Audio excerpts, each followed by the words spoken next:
Did you know there are over 1.1 million people living in the United States with HIV, and 20% of them don't know they're infected?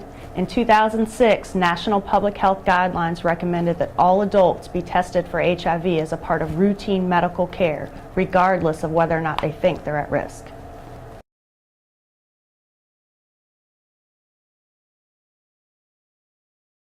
Hi, Miss Smith. It's good to see you. How are you doing? I'm good. Good. Well, I got your lab results back, and I've noticed that your iron level is a little bit low. So what I'm going to do is start you on some iron supplement, and I'm also going to have you follow up with our dietitian that's going to help you feel a little bit better, have a little more energy. Sometimes when our iron level is low, we don't get enough oxygen to the cells, and we feel a little sluggish. Okay? Okay, well, I mean, that's good to hear that it's iron. I mean, I thought, in my blood work, some HIV was going to show up or something like that. Okay, HIV. When was the last time you were tested? Well, when y'all drew my blood for this visit. For this visit? Let me take a quick look here. Ms. Smith, I don't see where you had an HIV drawn. Did you request to have an HIV screening done at this visit? Well, no. I thought y'all just automatically drew my blood. When you drew my blood, I thought you automatically just tested me for HIV.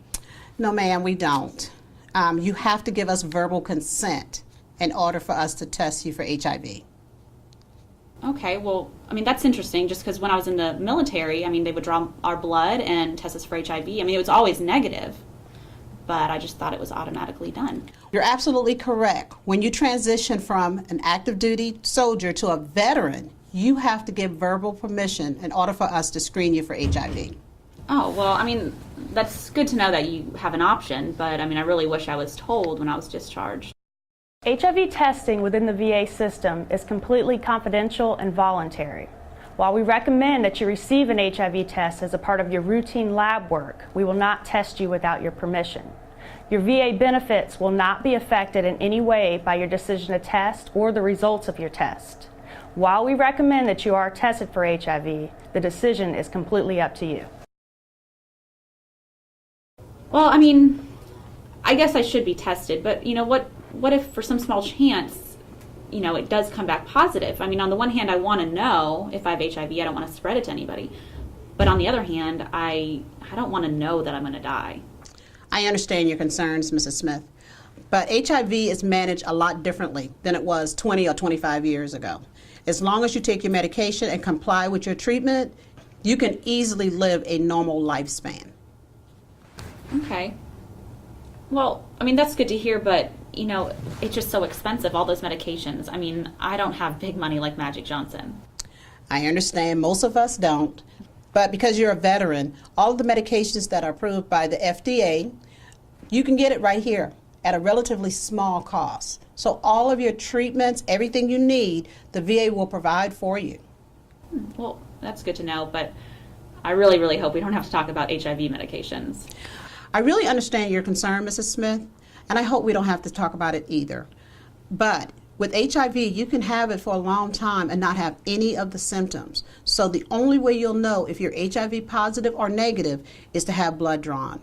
With HIV, you can get it in a variety of ways. Well, what do you mean there are different ways of getting it? I thought you just got it from having sex. Well, having sex is the most common way. But if you have come in contact with other body fluids from someone who is HIV positive, then there is a chance that you can possibly get the disease. And that can be anything from getting tattoos from an unsterilized needle. Some people who are IV drug abusers who share dirty needles can easily transmit the disease. You can get it from vaginal fluid, semen, or breast milk. There's a very small chance now with all the new modern technology that you can get it from a blood transfusion, but the chances of that are very, very, very small.